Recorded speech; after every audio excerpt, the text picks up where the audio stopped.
Hello friends, welcome to my channel. अब चलते हैं कि जो भी वाहन होती है, ब्रेक लगाने पर वाहन कैसे रुकते हैं। भारी वाहन जल्दी रुकेगा या फिर जो हल्का वाहन होता है जिसका भार कम होता है वो जल्दी रुकेगा, या फिर किसी की गति, किसी का वेग ज़्यादा है वो रुकेगा पहले। या ऐसे क्वेश्चंस में अपन देखते हैं।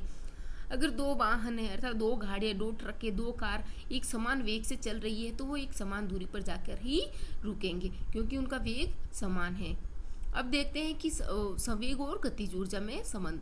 अगर गतिज ऊर्जा भी बराबर है उसकी और संवेग भी समान है दो वाहनों का, तो रुकने की दूरी क्या होती है, वो द्रव्यमान के व्युत्क्रमानुपाती होती है, अर्थात द्रव्यमान के अपोजिट होगी।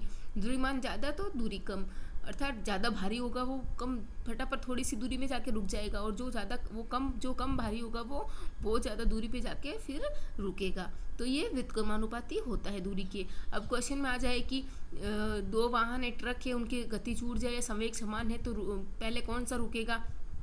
तो जिसका द्रव्यमान कम होगा वो ज़्यादा दूरी तय करेगा, और जिसका द्रव्यमान ज़्यादा होगा वो जल्दी से रुक जाएगा, वो कम दूरी ही तय करेगा ब्रेक लगाने पर।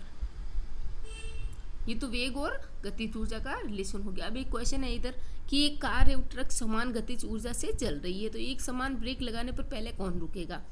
अब देखो इनका जो कार और ट्रक है, तो इसमें अपने को पता चल रहा है कि इनमें द्रव्यमान अलग अलग है, अर्थात ट्रक तो भारी होती है और कार हल्की होती है। अब अपने को द्रव्यमान पता चल गया तो अपन जो ये दूरी है और कब कौन सा रुकेगा पहले, कब रुकेगा, वो अपन पता कर सकते हैं। कैसे? क्योंकि अपने को द्रव्यमान पता चल गया। ट्रक पहले रुकेगा। ट्रक पहले क्यों रुकेगा? क्यों? द्रव्यमान ज़्यादा और वो कम दूरी ही तय करके फटाफट रुक जाएगा।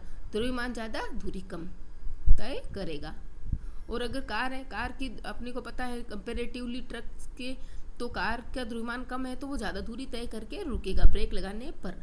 जब ब्रेक लगाते हैं तो और कौन पहले रुकता है कौन बाद में रुकता है, वो द्रव्यमान के ऊपर डिपेंड करता है। जिसका द्रव्यमान ज़्यादा होगा वो कम दूरी तय करके फटाफट रुक जाएगा, और जिसका द्रव्यमान कम होगा वो ज़्यादा दूरी तय करके फिर रुकता है। किसी भी वस्तु को ऊपर की ओर फेंकते हैं तो अधिकतम वेग बराबर 0, तो त्वरण उसका नियत रहता, कांस्टेंट रहता है, क्योंकि जो ऊपर की ओर फेंकते हैं उसका अधिकतम वेग हमेशा 0 ही होता है।